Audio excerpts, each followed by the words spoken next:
Hello everyone, मेरा नाम है सोनम कुमारी और मैं आप सभी का स्वागत करती हूँ आज के इस सेशन में। तो आज हम लोग क्या पढ़ने वाले हैं, आपका सोलर सिस्टम का हमारा सेकंड क्लास होने वाला है। यानी हमने आपका जो फर्स्ट लेक्चर था, जो कि क्या था हमारा ओरिजिन ऑफ अर्थ, यानी पृथ्वी की उत्पत्ति को हमने पढ़ा था। फिर पृथ्वी की उत्पत्ति को पढ़ने के बाद जो हमारा सेकंड क्लास हुआ था वह क्या था, आपका सोलर सिस्टम।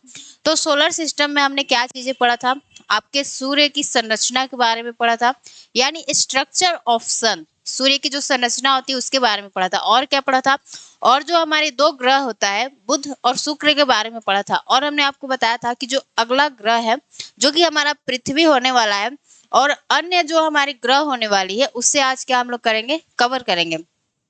तो आज का आपका टॉपिक क्या होने वाला है, हम लोग पृथ्वी के बारे में, यानी जो हमारी अर्थ है उसके बारे में बहुत अच्छे से डिटेल में कवर करने वाले हैं। और जो हमारी अन्य ग्रह है, यानी जो हमारा अदर प्लैनेट है, उसे भी क्या करेंगे, डिटेल में कवर करेंगे। क्योंकि आपके पृथ्वी से यानी अर्थ से क्या होता है ना, क्वेश्चन बहुत सारे एग्जाम में पूछे जाते हैं। तो जहां से क्वेश्चन एग्जाम में ज्यादा पूछा जाता है उसे तो अच्छे से पढ़ना है ना। तो सबसे पहले एक बार हम लोग क्या करते हैं, अपने सोलर सिस्टम को बनाते हैं, ताकि आपको एक बार रिवीजन भी आपका हो जाए कि कौन सा ग्रह कैसे है। तो देखिए, सबसे पहले हमारा कौन आता है, सन आता है, यानी सूर्य देवता आते हैं। फिर इसके बाद हमारा अगला कौन सा ग्रह आएगा, तो मैम हमारा आ जाएगा बुध यानी मरकरी। बुध के बाद आ जाएगा हमारा शुक्र। शुक्र के बाद हमारा आ जाएगा पृथ्वी। पृथ्वी के बाद आएगा आपका मंगल। मंगल के बाद बृहस्पति। बृहस्पति के बाद आपका शनि, अरुण, फिर आ जाएगा हमारा वरुण। अभी 8 ग्रह है, पहले 9 हुआ करता था। नेपच्यून को हमने क्या कर दिया, ग्रह की श्रेणी से हटा दिया। ठीक है, तो यहाँ पे लिखना है, ये हमारा कौन सा हो गया, ये हो गया आपका मरकरी। मरकरी यानी ये आपका बुध हो गया। ठीक है, बुध के बाद हमारा कौन सा आ जाता है, शुक्र यानी वीनस। ये आपका वीनस हो गया। शुक्र के बाद हमारी पृथ्वी आ जाती है, यानी अर्थ। अर्थ के बाद हमें कौन सा ग्रह पढ़ना है, हमें पढ़ना है अपने मंगल के बारे में, यानी यहाँ पे आ जाएगा हमारा मार्स। मार्स के बाद हमारा आ जाएगा जुपिटर यानी बृहस्पति, जो कि क्या है, आपके सौर मंडल का सबसे बड़ा ग्रह है, जुपिटर। जुपिटर के बाद आ जाएगा हमारा सैटर्न यानी शनि। सैटर्न, ठीक है, यानी शनि। फिर शनि के बाद आ जाएगा हमारा यूरेनस। यूरेनस यानी अरुण, यूरेनस। यूरेनस के बाद जो हमारा लास्ट आ जाएगा वह क्या आ जाएगा, आपका नेपच्यून। Nap Neptune, okay. ये हो गया हमारा सौर मंडल, जो कि आपके 8 ग्रह इसमें हुआ करते हैं। तो हमने तो इनको देख लिया, अपने सीक्वेंस में देख लिया। अब हम आपको बताते हैं कि हमने कौन कौन से ग्रहों को कंप्लीट कर लिया है और हमें कौन सा आज ग्रह कंप्लीट करना है। तो हमने आपके सूर्य को बहुत अच्छे से कवर किया है। सूर्य की आंतरिक संरचना, बाह्य संरचना, सारी चीजें हमने आपको कवर कर दिया है। ठीक है, अब हमारा आज का टॉपिक क्या होगा, सॉरी आज का नहीं, ये हमने मरकरी भी पढ़ लिया है जो कि बुध होता है, वीनस भी पढ़ लिया है जो कि शुक्र होता है। अब हम लोग स्टार्ट करने वाले हैं आपकी पृथ्वी के बारे में। पृथ्वी के बाद हम लोग मार्स को पढ़ेंगे, मंगल को पढ़ेंगे, जुपिटर को पढ़ेंगे, सैटर्न, यूरेनस, फिर हमारा नेपच्यून आ जाएगा। ठीक है, तो ऐसे करके हम लोग पढ़ने वाले हैं आज। तो अपने पृथ्वी को स्टार्ट करते हैं। और पृथ्वी पृथ्वी के बारे में जितनी भी जानकारियां हो सकती है वो कम है, इसलिए ज्यादा से ज्यादा हम लोग इसके बारे में जानकारियां लेंगे और पढ़ेंगे। तो स्टार्ट करते हैं इसे। तो यहाँ पे लिखिए अर्थ। अर्थ, ठीक है। तो अब पृथ्वी के बारे में थोड़ा सा कुछ कुछ बातें लिखना है, और लिखने के साथ साथ समझना भी है, समझना बहुत ज्यादा जरूरी है। तो पृथ्वी एकमात्र हमारी एक ऐसा ग्रह है जहां पर क्या है, आपके जल की उपस्थिति पाई जाती है। तो हमने क्या कहा, हमारा अर्थ क्या है, ओनली ऐसा प्लैनेट है जहां पर क्या होता है, जल की उपस्थिति पाई जाती है। इस कारण यहाँ पर क्या है, आपका जीवन संभव है, और इसीलिए इसे हम लोग क्या कहते हैं, ब्लू प्लैनेट कहते हैं। और जितने भी आपने यहाँ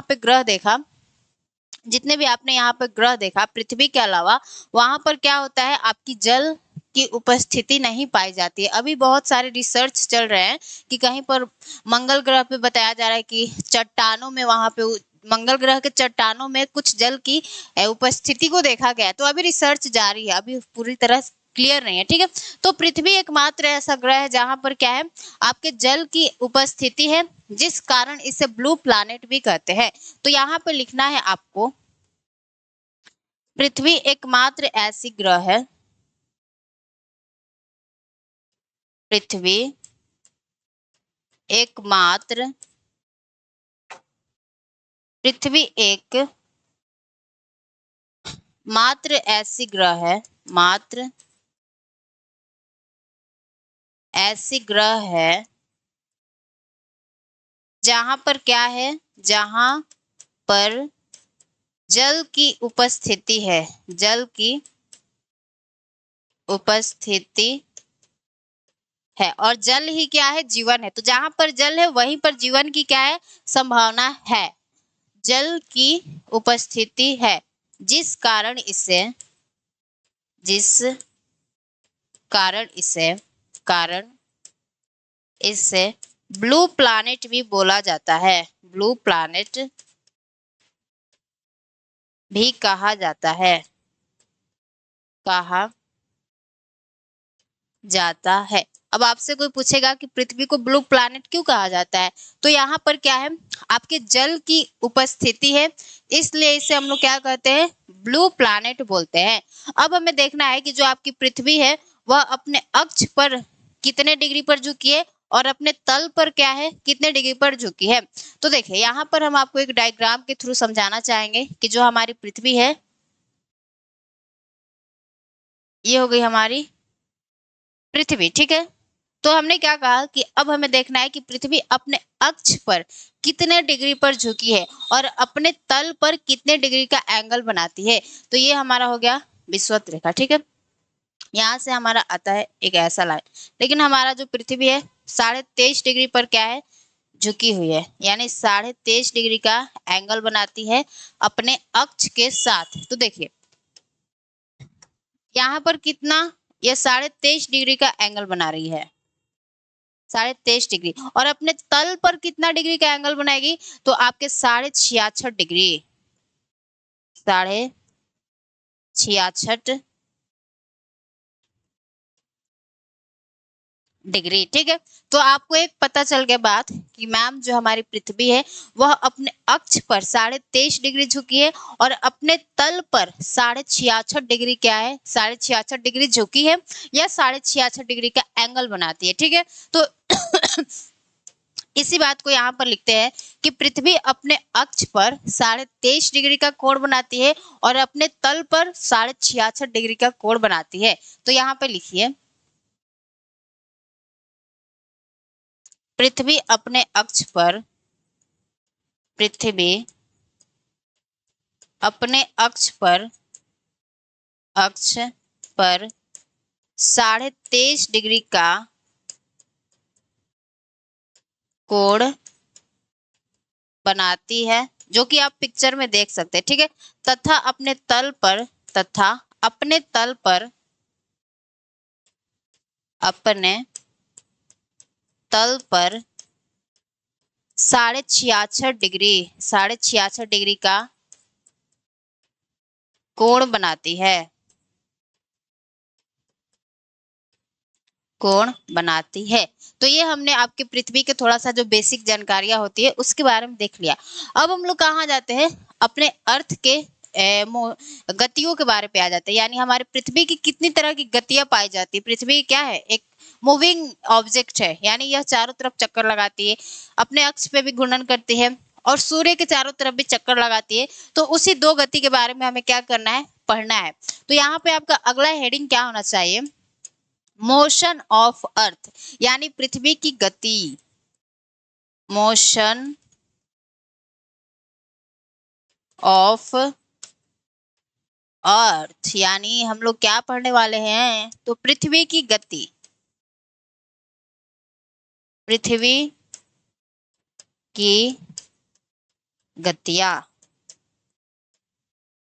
तो ये हमारा अगला टॉपिक हो गया मोशन ऑफ अर्थ, यानी पृथ्वी की गतियों के बारे में हम लोग पढ़ने वाले हैं। अब हम लोग देखते हैं कि आपके पृथ्वी की कितनी तरह की गतियां पाई जाती है। तो यहाँ पे आपको लिखना है कि जो पृथ्वी की गतियां पाई जाती है वह कितने तरह की पाई जाती है, दो तरह की। एक पृथ्वी का घूर्णन गति और दूसरा पृथ्वी का परिक्रमण गति। अब ये घूर्णन गति क्या होता है, परिक्रमण गति क्या होता है, अभी हम आपको समझा रहे हैं, ठीक है। तो यहाँ पे लिखना है सबसे पहले पृथ्वी की दो तरह की गतियां पाई जाती हैं, गतियां पाई जाती है, ठीक है। यानी हमारे अर्थ की दो तरह की गतियां पाई जाती है। अब वो दो तरह की गतियां कौन कौन सी है, उन गतियों को हमें देखना है। तो देखिए आपका पहला गति क्या हो जाता है, तो एक नंबर पे हो जाता है हमारा पृथ्वी का घूर्णन गति, घूर्णन गति, ठीक है। और हमारा सेकंड नंबर क्या हो जाता है, आपके पृथ्वी का परिक्रमण गति, पृथ्वी का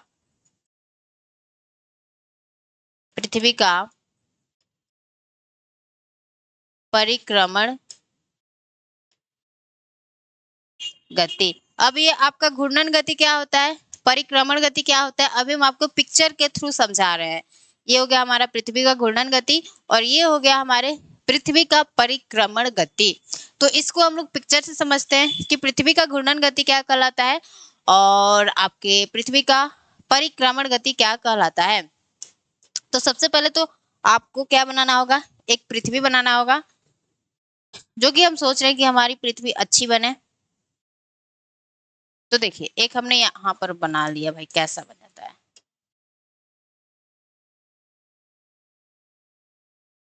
एक हमारी पृथ्वी यहाँ पे बन गई और अब हमें एक और पृथ्वी की जरूरत है,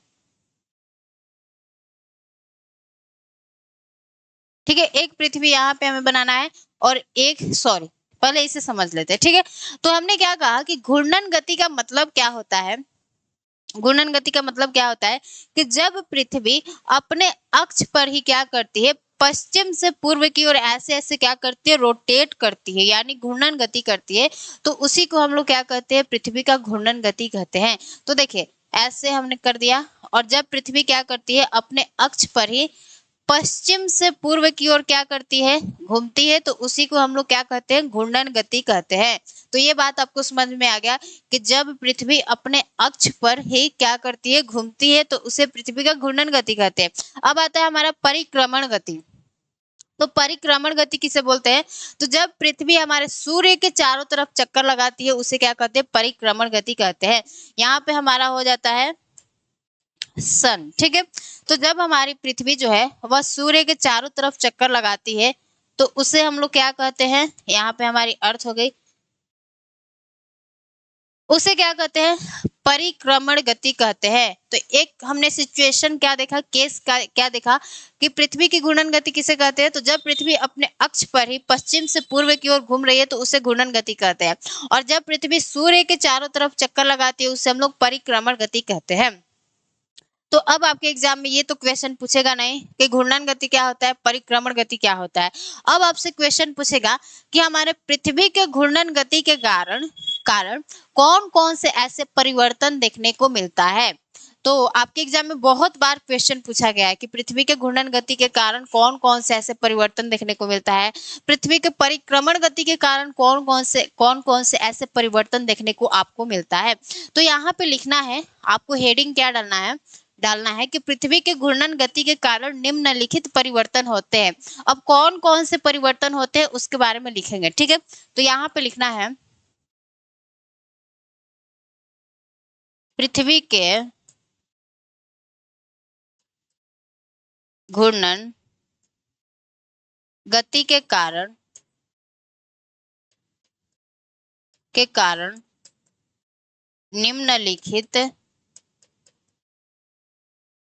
निम्नलिखित परिवर्तन होता है, परिवर्तन होता है। अब कौन कौन सा परिवर्तन होता है उस परिवर्तन को हमें लिखना है। तो पहला परिवर्तन क्या होता है कि पृथ्वी अपने अक्ष पर, एक बार यहाँ पर लिख लीजिए कि, कि जो पृथ्वी है उसका जो घूर्णन काल होता है वह कितना होता है, तो आपका 24 घंटे 24 आवर्स, यानी 24 घंटे में यह एक चक्कर अपने अक्ष पर घूम लेती है। और जो इसका परिक्रमण काल होता है वह कितना होता है, तो 365 यानी 365 डेज। तो यहाँ पे लिखना है 365 डेज, यानी 365 दिन में यह क्या करती है, आपके सूर्य के एक चक्कर लगा लेती है। तो इसके कारण कौन से परिवर्तन होते हैं और होता है वो हमें देखना है। और आपके 24 घंटा में जो पृथ्वी है अपने अक्ष पर ही एक चक्कर लगा लेती है, तो इसके कारण कौन कौन से परिवर्तन होता है। तो हमने यहाँ पे लिखा है आपको कि पृथ्वी के घूर्णन गति के कारण निम्नलिखित परिवर्तन होता है। तो पहला परिवर्तन हमें क्या देखने को मिलता है, दिन रात का होना, यानी 12 घंटे की दिन और 12 घंटे की जो रात होती है वह किस कारण होती है, तो आपके पृथ्वी के घूर्णन गति के कारण ही होता है। तो यहाँ पे आपको लिखना है दिन रात का होना, ये ज्यादा वो हो गया है,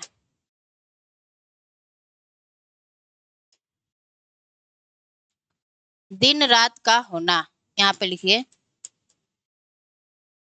दिन रात का होना, यानी जो आपका दिन और रात होता है वह किसके कारण होता है, तो हमारे पृथ्वी के घूर्णन गति के कारण होता है। और जो हमारा सेकंड पॉइंट है वह क्या है, आपके कोरियोलिस फोर्स का उत्पन्न होना, यानी कोरियोलिस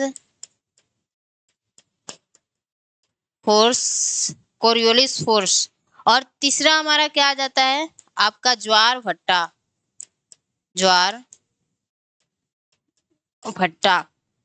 चौथे नंबर पे क्या आ जाता है हमारा समीर।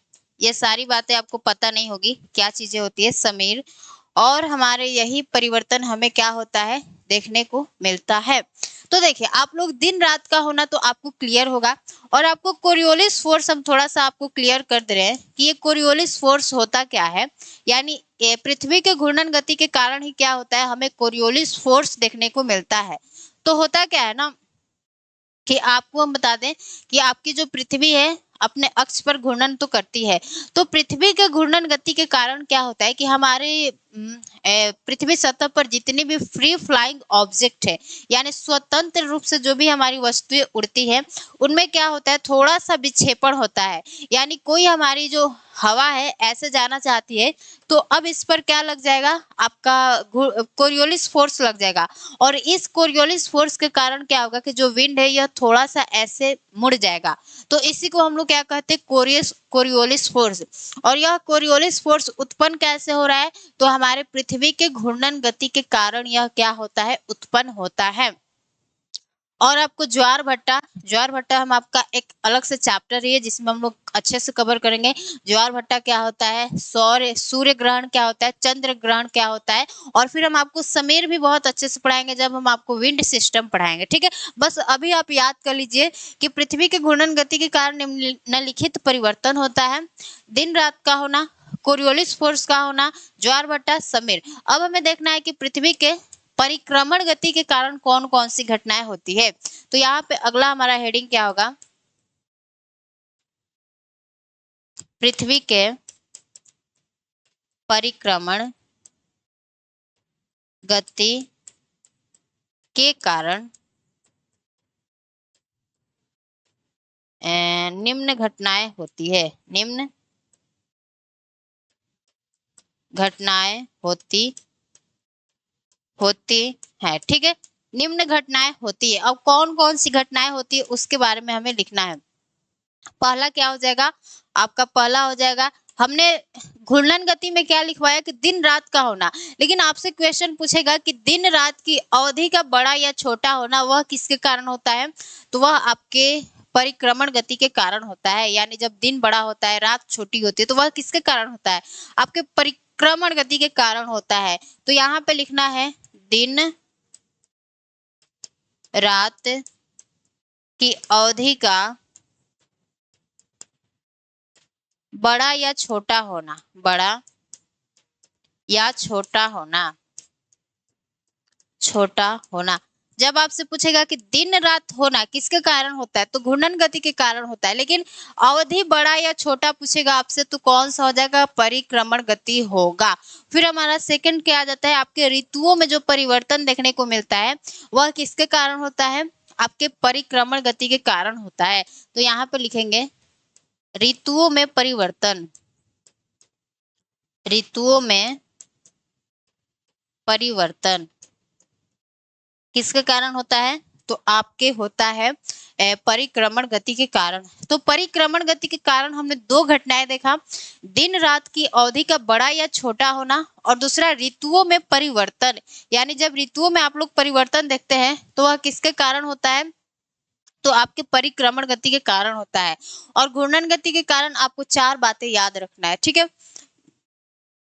तो ये हमारा एक और पॉइंट क्लियर हो गया कि हमने पृथ्वी के अपने गतियों के बारे में पढ़ लिया। एक टॉपिक हमारा क्लियर होता है, मोशन ऑफ अर्थ, वो हमने कवर कर लिया, हमने देख लिया, ठीक है।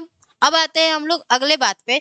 आपने एक नाम सुना होगा उपसौर, और हमारा अपसौर क्या होता है। यानी आप लोग हेडिंग देंगे उपसौर, उपसौर और अपसौर क्या होता है, अपसौर क्या होता है। यहाँ से क्वेश्चन बहुत सारा पूछा जाता है, तो इसलिए इसे हम लोग क्या करेंगे, बहुत अच्छे से पढ़ेंगे कि आपका उपसौर किसे कहते हैं और अपसौर किसे कहते हैं। तो होता क्या है ना कि देखिए, हम लोग यहाँ पर क्या देख रहे हैं, यहाँ पर हम लोग क्या देख रहे हैं कि जो हमारी पृथ्वी है वह सूर्य का चक्कर लगा रही है। तो कभी कभी होता क्या है ना कि पृथ्वी आपके सूर्य के चक्कर लगाने के क्रम में कभी सूर्य के पास आ जाती है, तो कभी सूर्य के दूर चली जाती है। तो उसी को हम लोग क्या कहते हैं, हमने यहाँ पे उपसौर लिखा है। यानी जब पृथ्वी हमारे सूर्य के नजदीक आती है, पास आती है, तो उसे उपसौर कहते हैं। और जब पृथ्वी हमारे सूर्य के दूर चली जाती है तो उसे अपसौर बोला जाता है। अब यह कितने तारीख को होता है वो भी बताएंगे, और उपसौर के समय हमारे पृथ्वी और सूर्य के बीच की दूरी कितनी होती है वो भी बताएंगे, ठीक है। पहले इसे लिख लेते हैं, पहले इसे लिख लेते हैं कि हमारी जो पृथ्वी है, देखो यहाँ पे लिख लेना है कि पृथ्वी सूर्य का चक्कर लगाने के क्रम में, पृथ्वी सूर्य का चक्कर लगाने के क्रम में, लगाने के क्रम में कभी सूर्य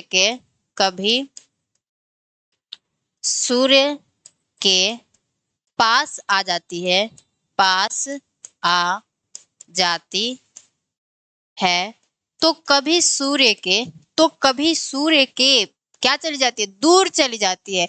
तो कभी सूर्य के, कभी सूर्य के दूर चली जाती है, चली जाती है, जिसे क्रमशः क्या बोलते हैं, जिसे क्रमशः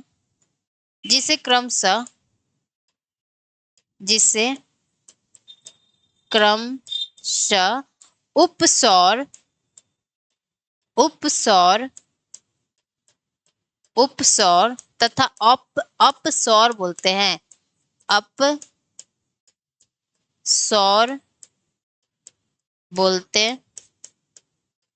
तो हमने क्या कहा आपसे कि जो हमारी पृथ्वी होती है वह क्या करती है, आपके सूर्य के चक्कर लगाने के क्रम में कभी सूर्य के पास आती है तो कभी सूर्य के दूर चली जाती है। तो यहाँ पे हमें बनाना है अपने अर्थ को, यहाँ पे हमने अपने सूर्य को बना लिया, ये हमारे सूर्य हो गए। अब हमारी पृथ्वी इनके चारों तरफ क्या करेगी, चक्कर लगाएगी। तो देखिए यहाँ पे हमारी पृथ्वी हो गई, और यहाँ पे हमारी पृथ्वी हो गई। तो आपने एक कंडीशन क्या देखा कि यहाँ पर हम लोग देख रहे हैं कि जो पृथ्वी है वह सूर्य के बिल्कुल थोड़ा सा पास आ गई है, लेकिन यहाँ पर हम लोग देख रहे हैं कि जो आपकी पृथ्वी है वह सूर्य से काफी ज्यादा दूर है। तो इस स्थिति को हम लोग क्या कहते हैं, इस थोड़ा सा लाइन को हम मिला लेते हैं, तो देखिए, जब पृथ्वी हमारे सूर्य के पास है तो उसे क्या कहेंगे, उपसौर कहेंगे। क्या बोलेंगे, मेरे साथ बोलिए, उपसौर। उप उपसौर बोलेंगे जब पृथ्वी सूर्य के पास है। और यह कितने तारीख को आप देखते हैं, तो यह आप 3 जनवरी को देखते हैं, 3 जनवरी को देखते हैं। और जब पृथ्वी हमारे सूर्य के क्या चली जाती है, दूर चली जाती है, तो उसे हम लोग क्या कहते हैं, अपसौर बोलते हैं। उसे क्या बोलेंगे, अपसौर, अपसौर बोलेंगे। और यह कितने तारीख को होता है, तो मैम ये होता है आपके 4 जुलाई को, 4 जुलाई को होता है। तो हमने 2 कंडीशन देखा। एक देखा कि जब पृथ्वी हमारे सूर्य के पास आती है तो उसे हम लोग क्या कहते हैं, उपसौर कहते हैं, और यह 3 जनवरी को होता है। फिर हमने क्या कहा कि एक और केस होता है कि पृथ्वी कभी कभी सूर्य के बहुत ज्यादा दूर चली जाती है, तो उसे हम लोग क्या कहते हैं, अपसौर कहते हैं। और यह कितने तारीख को होता है, आपके 4 जुलाई को होता है। तो अब हमें क्या देखना है कि जब हमारी पृथ्वी आपके सूर्य के थोड़ा सा पास होती है तो कितना पास होती है, मतलब कितना डिस्टेंस होता है दोनों के बीच में। तो देखिए, जब क्या होता है ना कि पृथ्वी हमारे सूर्य के पास होती है तो उस समय पे डिस्टेंस क्या होता है आपका 14 करोड़, 14 करोड़ आपका 70 लाख होता है, 70 लाख होता है, ठीक है। और जब हमारी पृथ्वी सूर्य के बिल्कुल दूर चली जाती है, बिल्कुल दूर, तब कितना डिस्टेंस होता है, तो आपका 15 करोड़, यहाँ पे कितना डिस्टेंस होगा आपका 15 करोड़, 15 करोड़ आपका 20 लाख हो जाएगा। तो आपके उपसौर की स्थिति में पृथ्वी और सूर्य के बीच में दूरी कितनी होती है, 14 करोड़ 70 लाख। और आपके अपसौर की स्थिति में सूर्य और पृथ्वी के बीच की दूरी कितनी होती है, तो 15 करोड़ 20 लाख। ये बात हमको याद रखना होगा, ठीक है। ये हमने आपको एक और हमारा टॉपिक क्लियर हो गया आपके अर्थ के बारे में, जो कि क्या था आपका उपसौर और अपसौर क्या होता है। अब आते हैं हम लोग एक और टॉपिक पे, जो कि वो भी क्या है, बहुत ज्यादा इंपॉर्टेंट है और वहां से भी क्वेश्चन आपके एग्जाम में पूछे जाते हैं। तो हम आपको एक पिक्चर बनाएंगे और पिक्चर के थ्रू ही क्या करेंगे, सारी चीजें आपको समझा देंगे। अब ये तो आपको क्लियर हो गया ना, हमारा उपसौर और आपका अपसौर क्या होता है, ये क्लियर भी हो जाना चाहिए, ज्यादा कोई टफ तो है नहीं, सारी बातें समझ में आ रही है, बच्चों वाली बात है। अब हम लोग आ जाते हैं अपने अगले टॉपिक पे। हम आपको एक पिक्चर के थ्रू क्या करेंगे, सारी चीजें बताएंगे। अभी हम आपको पिक्चर बना रहे हैं, यहाँ पे हमारे बीच में हो जाते हैं सूर्य देवता, और इनके चारों तरफ क्या कर रही है, एक मिनट,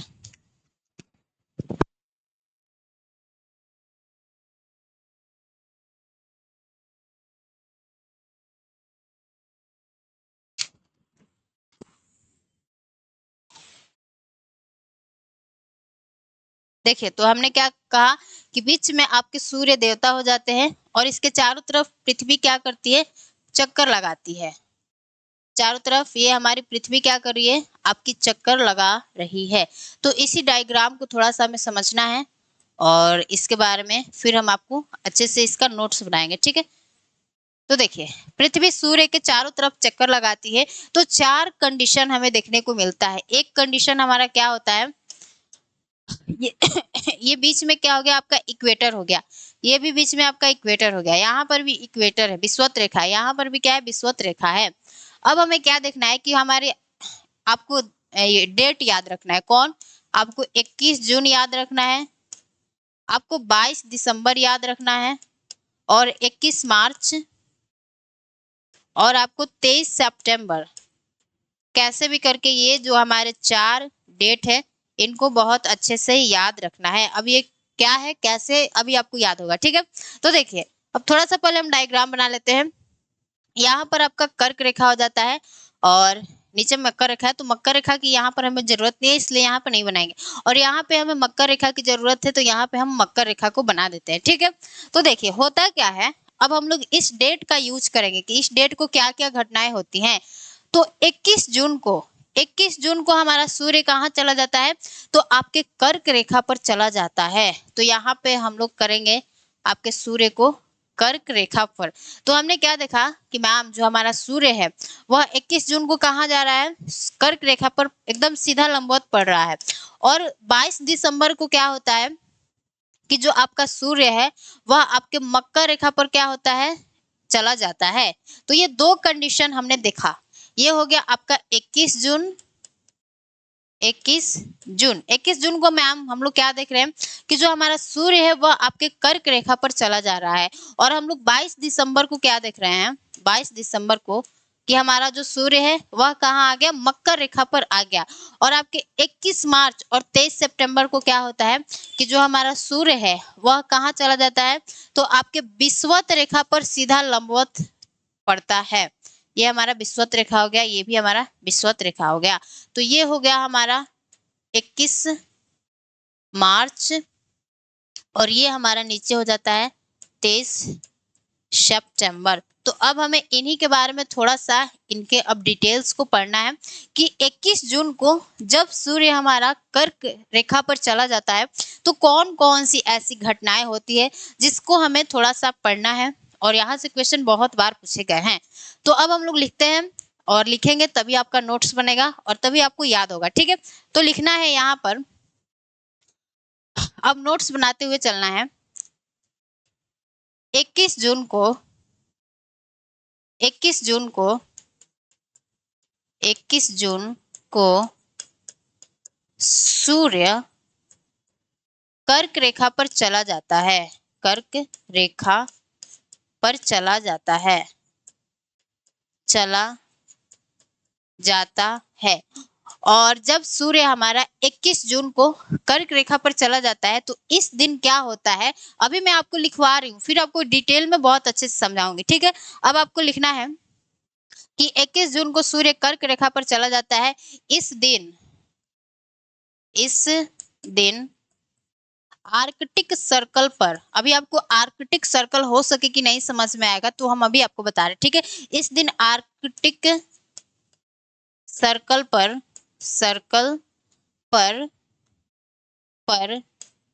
24 घंटे की 24 घंटे की दिन होती है तथा आपके अंटार्कटिक सर्कल पर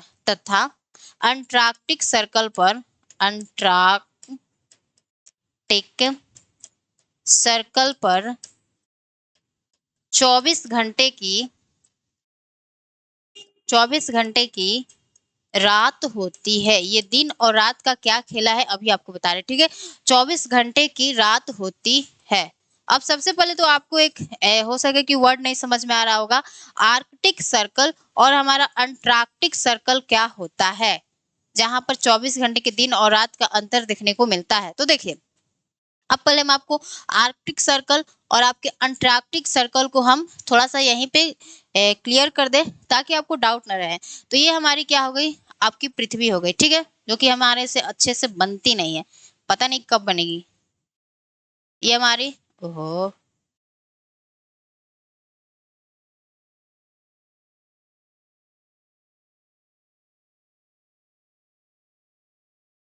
अच्छा ठीक है। अब आपको पता होगा कि जो हमारा विषुवत रेखा है वह हमारे पृथ्वी को दो बराबर भागों में बांटता है। तो ये आपका हो जाता है इक्वेटर, जो कि 0 डिग्री इसे हम लोग बोलते हैं। फिर आपको कर्क रेखा और हमने आपको मकर रेखा बताया, तो 23.5 डिग्री यानी 23.5 डिग्री नॉर्थ को ही हम लोग क्या कहते हैं, ट्रॉपिक ऑफ कैंसर कहते हैं, यानी कर्क रेखा बोलते हैं। और वही साउथ में हम लोग अगर 23.5 डिग्री आते हैं तो उससे हम लोग क्या कहते हैं, आपका मकर रेखा बोलते हैं। तो कर्क रेखा मकर रेखा तो क्लियर हो गया। अब हमारा आता है आपका आर्कटिक सर्कल और आपका आ जाता है अंटार्कटिक सर्कल। तो देखिए, ऊपर में जब 66.5 डिग्री आता है, ऊपर में 66.5 डिग्री को हम लोग क्या कहते हैं, आपका आर्कटिक सर्कल बोलते हैं, आर्कटिक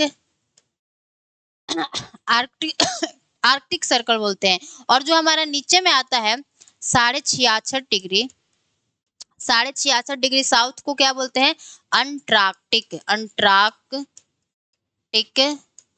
सर्कल बोलते हैं। तो अब तो आपको ये क्लियर हो गया ना कि हमारे 21 जून को सूर्य कर्क रेखा पर चला गया, यानी यहाँ पर हमारा सूर्य आ गए हैं यहाँ पर हमारे सूर्य देवता विराजमान है। तो 21 जून को सूर्य हमारा कर्क रेखा पर चला जाता है। इस दिन आपके आर्कटिक सर्कल यानी यहाँ पर क्या होता है, तो आपके 24 घंटे की दिन होती है और फिर क्या होता है, और आपके अंटार्कटिक सर्कल पर 24 घंटे की रात होती है। इतना बात आपको सभी को समझ में आया कि नहीं? सबको आ गया होगा, अच्छा से हमने समझाया है। अब हम लोग आते हैं कि आपसे पूछता है कि जब 21 जून को हमारा सूर्य कर्क रेखा पर चला जाता है तो इस समय पर होता क्या है कि आपके नॉर्थ हेमिस्फेयर में यानी नॉर्थ हेमिस्फेयर में यानी हमारे भारत में, आप बोल लीजिए, भारत का उदाहरण ले सकते हैं। यहाँ पर आपका क्या होगा, बड़ा दिन होगा, बड़ा दिन होगा, और रात क्या होगी, छोटी होगी, रात छोटी। लेकिन वही अगर हम लोग साउथ हेमिस्फीयर में चले जाते हैं, कब, 21 जून को, यहाँ पे लिखना है साउथ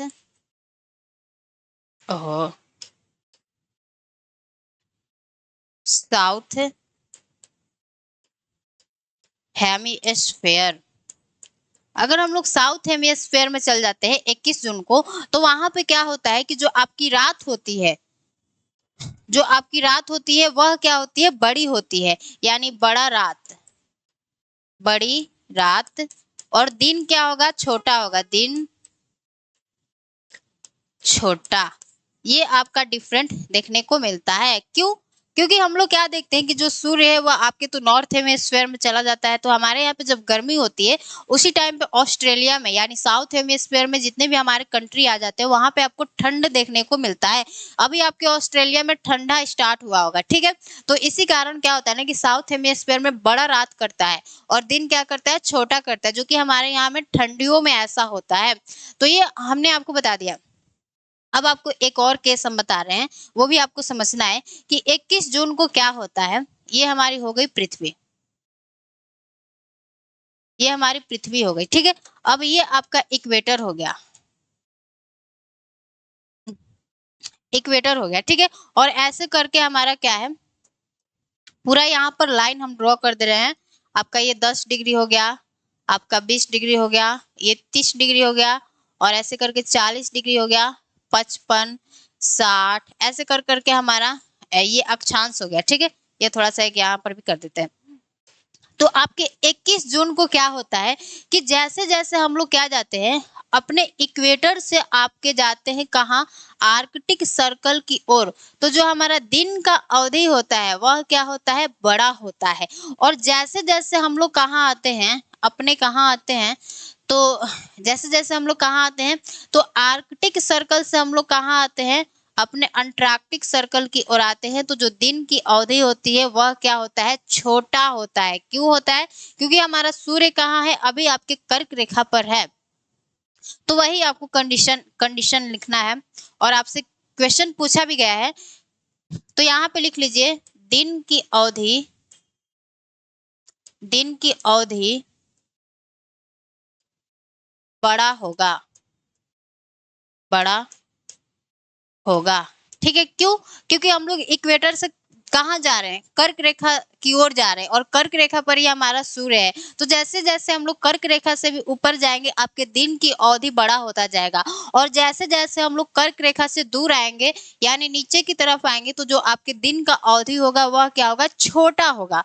तो यहीं पे आपको लिखना है, दिन का अवधि, दिन का अवधि छोटा होगा, छोटा होगा। ये हमने आपके 21 जून में सारी केस बताया, यहाँ पे लिख लीजिए ताकि आपको कंफ्यूजन ना हो।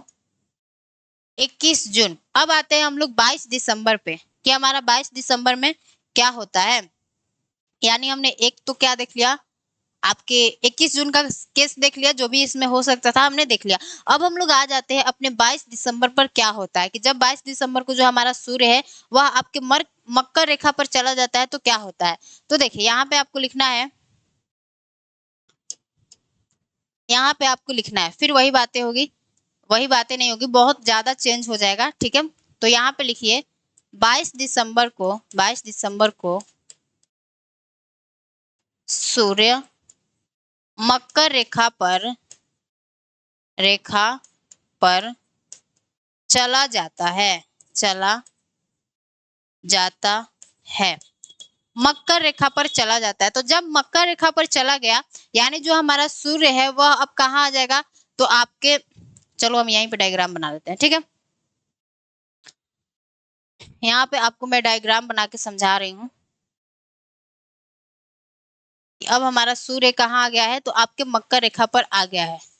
ये हमारी पृथ्वी हो गई, पृथ्वी हो गई। ये आपका विषुवत रेखा हो गया, यानी इक्वेटर हो गया। ये आपका हो गया 23.5 डिग्री नॉर्थ को क्या बोलते हैं, कर्क रेखा बोलते हैं। और वहीं पे 23.5 डिग्री साउथ को क्या बोलते हैं, आपका मकर रेखा बोलते हैं। तो अब हमारा 22 दिसंबर को सूर्य कहाँ आ जाता है, तो अपने मकर रेखा पर आ जाता है, यानी यहाँ पर हमारे सूर्य देवता आ गए हैं, ठीक है। यहाँ पर हमारे सूर्य देवता आ गए हैं। तो अब क्या होगा, यही हमें देखना है। तो जब क्या होता है, 22 दिसंबर को सूर्य मकर रेखा पर चला जाता है, तो अब क्या होगा, आपके अंटार्कटिक सर्कल पे, यानी यहाँ पे क्या होगा, आपके 24 घंटे की क्या होगी, दिन होगी। और आपके आर्कटिक सर्कल पे क्या होगा, 24 घंटे की रात होगी। चीजें उल्टा हो जाती हैं, ठीक है। तो यहाँ पे आपको लिखना है, यहाँ पे आपको लिखना है, देखिए कि अब 22 दिसंबर को सूर्य मकर रेखा पर चला जाता है, तो अब क्या होगा, और तो क्या होगा, 22 दिसंबर को सूर्य मकर रेखा पर चला जाता है। और इस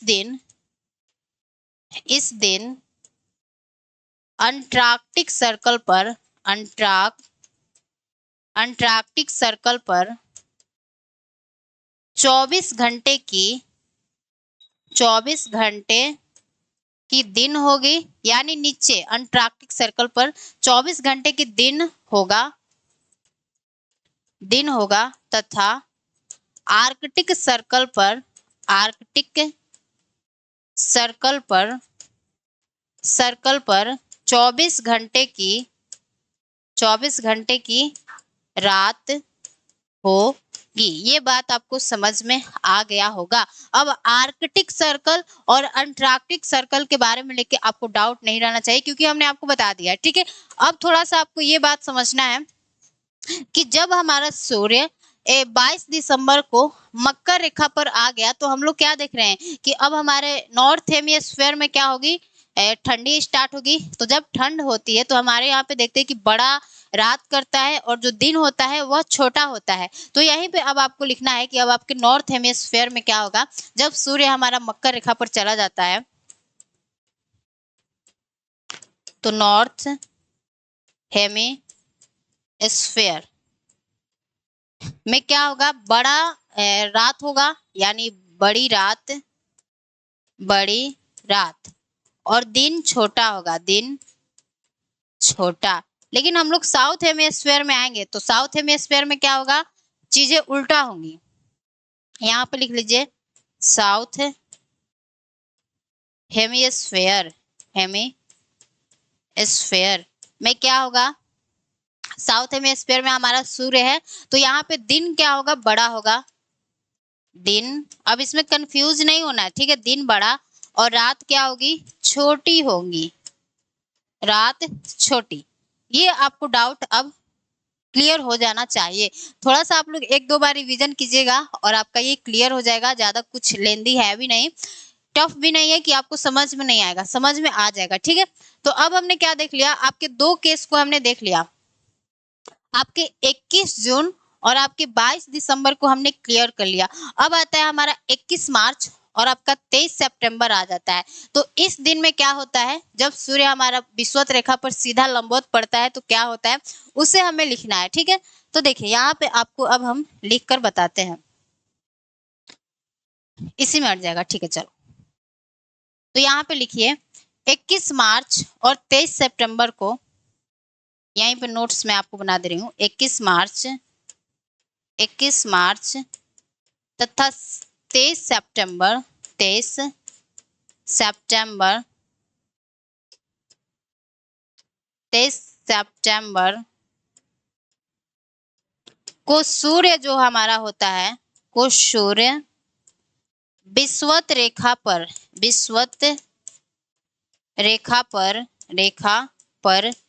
सीधा लंबवत लंबवत पड़ता है। अब जिस कारण क्या होता है, पड़ता है, जिस कारण आपके दोनों गोलार्धों में कौन कौन सा, आपके नॉर्थ हेमिस्फीयर और साउथ हेमिस्फीयर, जिस कारण दोनों गोलार्धों में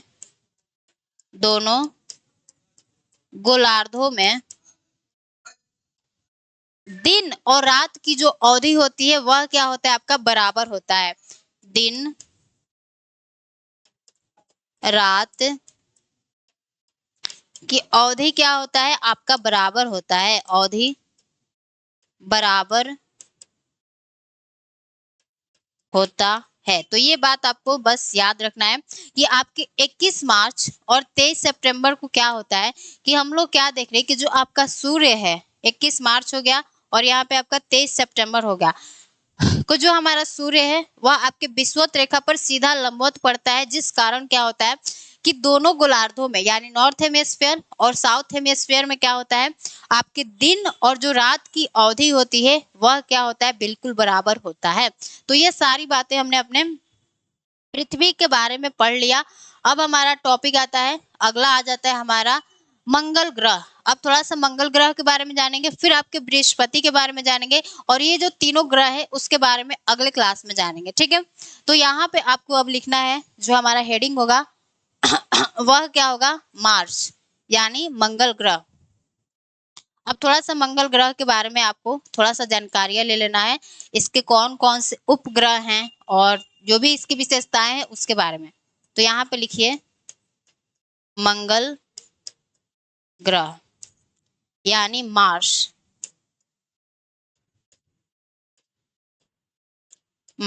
प्लैनेट। तो जो आपका मंगल ग्रह है, मंगल ग्रह को हम लोग क्या कहते हैं, इसे लाल ग्रह के नाम से भी जानते हैं। अब इसे लाल ग्रह के नाम से क्यों जाना जाता है, क्योंकि जो आपका मंगल ग्रह है वहां पर क्या है, वहां के मिट्टी में आयरन ऑक्साइड की मात्रा क्या होती है, अधिक पाई जाती है, जिस कारण क्या होता है कि उसका जो कलर है वह रेड दिखाई देता है और इसलिए उसे हम लोग क्या कहते हैं, लाल ग्रह भी कहते हैं। तो यहाँ पे लिखिएगा मंगल ग्रह के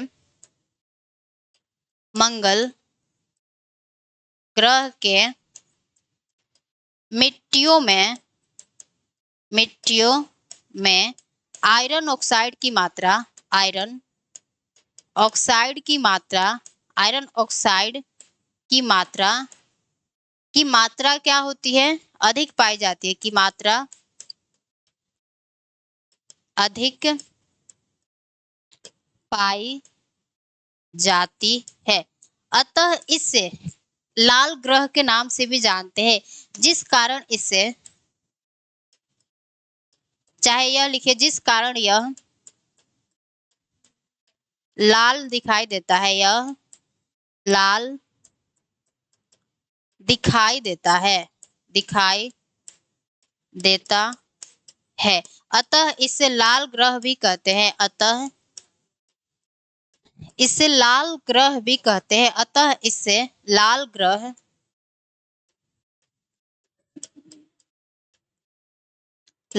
भी कहते हैं, ठीक है।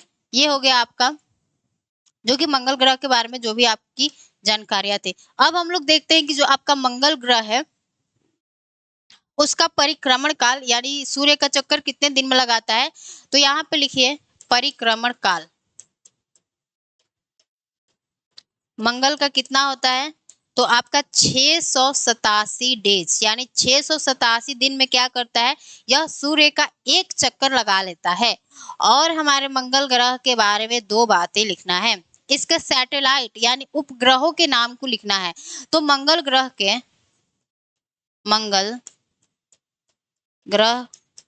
के आपके दो सैटेलाइट हैं जिनका नाम क्या है, फोबोस और डिमोस। ये फोबोस और डिमोस क्या होते हैं अभी आपको बता रहे, ठीक है। मंगल ग्रह के दो उपग्रह फोबोस तथा डिमोस हैं। डिमोस है। और हमने पृथ्वी का एक छोड़ दिया कि पृथ्वी का एकमात्र उपग्रह क्या है, चंद्रमा। और हम लोग देखते हैं कि आपके मंगल ग्रह के 2 उपग्रह पाए जाते हैं, जो कि क्या है, एक है आपका फोबोस और दूसरा क्या है, डिमोस। ये जो आपका डिमोस है, यह क्या है, आपके सौर मंडल का सबसे छोटा उपग्रह है। तो यहाँ पे लिख लीजिए, यह सौर मंडल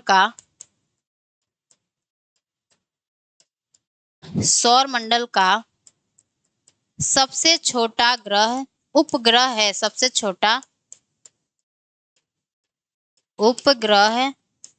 ठीक है, यानी जो हमारा डिमोस है, जो कि क्या है, मंगल का आपका उपग्रह है, वह क्या है, आपके पूरे सौर मंडल का सबसे छोटा उपग्रह है। अब हमने ये भी देख लिया। अब हमें देखना है कि आपके जो सौर मंडल का सबसे जो ऊंचा पर्वत होता है, निक्स ओलंपिया, जो कि आपके कहां पर स्थित है, आपके मंगल ग्रह पर स्थित है, जो कि क्या है, हमारे माउंट एवरेस्ट से भी क्या है, 3 गुना बड़ा है। तो यहाँ पे आपको लिखना है कि सौर मंडल का सबसे ऊंचा पर्वत, सौर मंडल का सबसे ऊंचा पर्वत, सबसे ऊंचा पर्वत कौन है, तो हमारा निक्स ओलंपिया है, निक्स ओलंपिया है, जो कि मंगल ग्रह पर स्थित है। ठीक है, इसकी खासियत क्या है, क्योंकि यह मंगल ग्रह पर स्थित है, जो कि मंगल ग्रह पर स्थित है, मंगल ग्रह पर स्थित है, जो कि माउंट एवरेस्ट से क्या है, आपका 3 गुना बड़ा है, जो कि माउंट एवरेस्ट से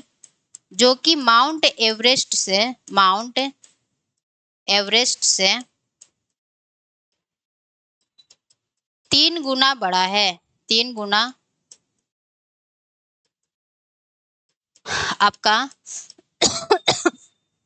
बड़ा है। तो ये हो गया आपका मंगल ग्रह।